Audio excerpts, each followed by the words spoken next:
Are you looking to gain control and confidence in your forehand volley?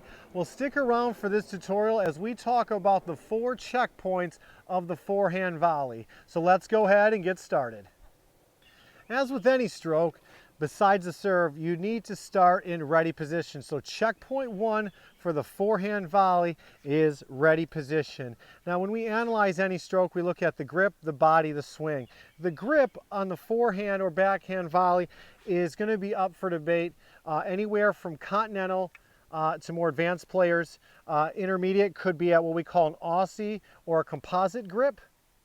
Or if you're a beginner, maybe actually an Eastern forehand grip. So the grip that I use is that composite or Aussie grip. It's somewhere between a continental and an Eastern, and we'll put a link in the description that talks more about that. But let's get to that ready position. Good athletic stance, knees bent, shoulder width apart, racket out in front of your body, racket head about 45 degrees, and I would be holding my forehand volley grip. I'm a one-handed backhand, so you can see I have just my left hand on my throat. You want your elbows out here on that unit turn. Or not unit turn, excuse me, on your ready position, enough as an adult that you could fit a basketball inside in between here. So, a trick you can use is if you have some tennis balls, you can stick them under your armpit, hold your arms here, and release, and when those tennis balls fall out, that's how you know your elbows are out and up away from your body. So the reason why we want our elbows out, we'll talk about the unit turn, is your elbows are in, it's going to change the racket face. It's going to change the angle of the racket face, and you're probably going to hit some more balls out, maybe lag behind. So we want those elbows out on your ready position. So this is our ready position for our forehand volley. Let's go ahead and take a look at checkpoint number 2, the unit turn. On the forehand volley, when it comes to unit turn, we've already talked about that great ready position, and now we're going to be talking about the unit turn. The unit turn is going to be about a 45-degree angle when you turn. Remember, elbows are out. When we turn, our non-hitting hand is leading out in front.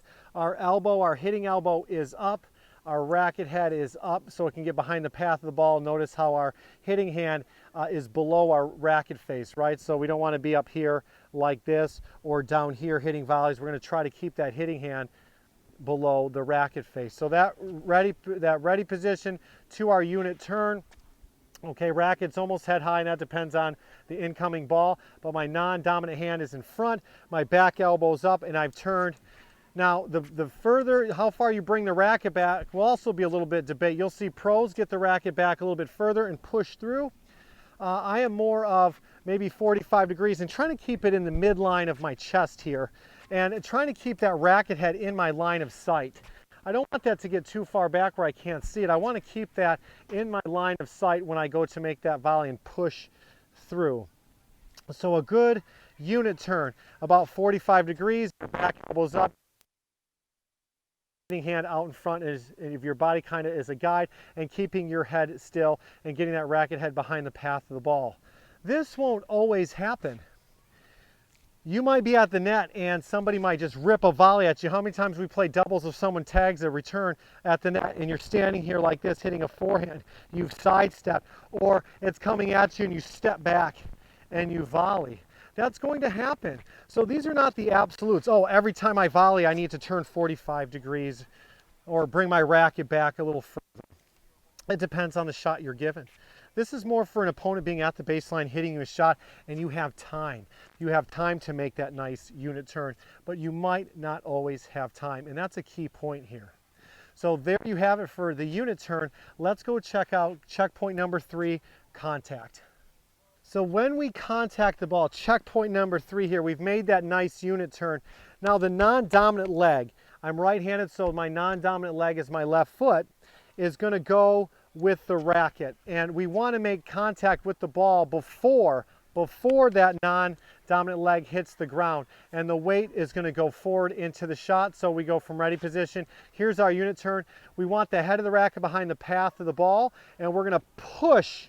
It's a pushing motion through the shot, and notice the non-dominant leg goes together with the hitting arm, and we want to make sure we make contact with the ball before that non-dominant foot hits the ground, and we want to make contact about our shoulder, our non-hitting shoulder here. So that's where you want to make that contact. Again, not every volley is going to be above the net where I'm going to be making these nice volleys, right? You know, here we're going to push straight, lower we've got to get, and then if it's really low, we've got to go up on that path. So for contact, remember, keeping that ball in front, hitting it by that non-dominant shoulder, the non-dominant foot going together with the racket head. It's a pushing motion when you volley, and you want to volley and hit the ball before that non-dominant foot hits the ground, and making sure that weight goes forward. So that's what we look for in checkpoint 3, the contact.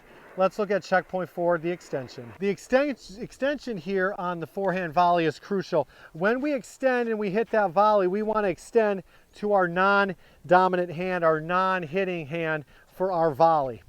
Too often we see when people finish their volley, their racket head finishes below the net, and that's a big no-no, because I feel like you drop the racket head and it'll eventually cause you to hit more volleys into the net. We don't want to have that racket head go down, because if you're up here and you finish low, you might be breaking your wrist, you just might be coming down.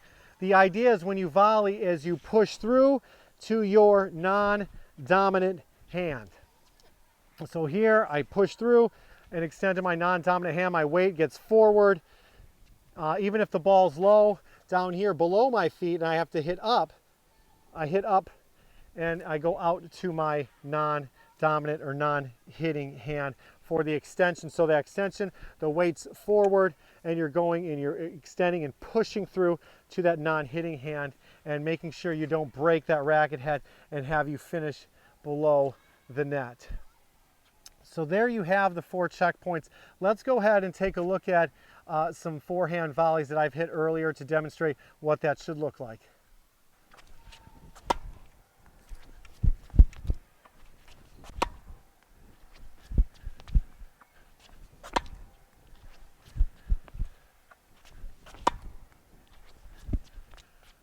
So there you have it, the checkpoints of the forehand volley. Great ready position, unit turn, contact, and extension. If you like the video that you saw here, please share it with your friends. Please hit the subscribe button below and hit the bell notification so you get updates whenever we post a new video. New videos come out every Tuesday and Friday during the summer of 2021. This is Nick from Match Point Tennis, and we'll see you next time.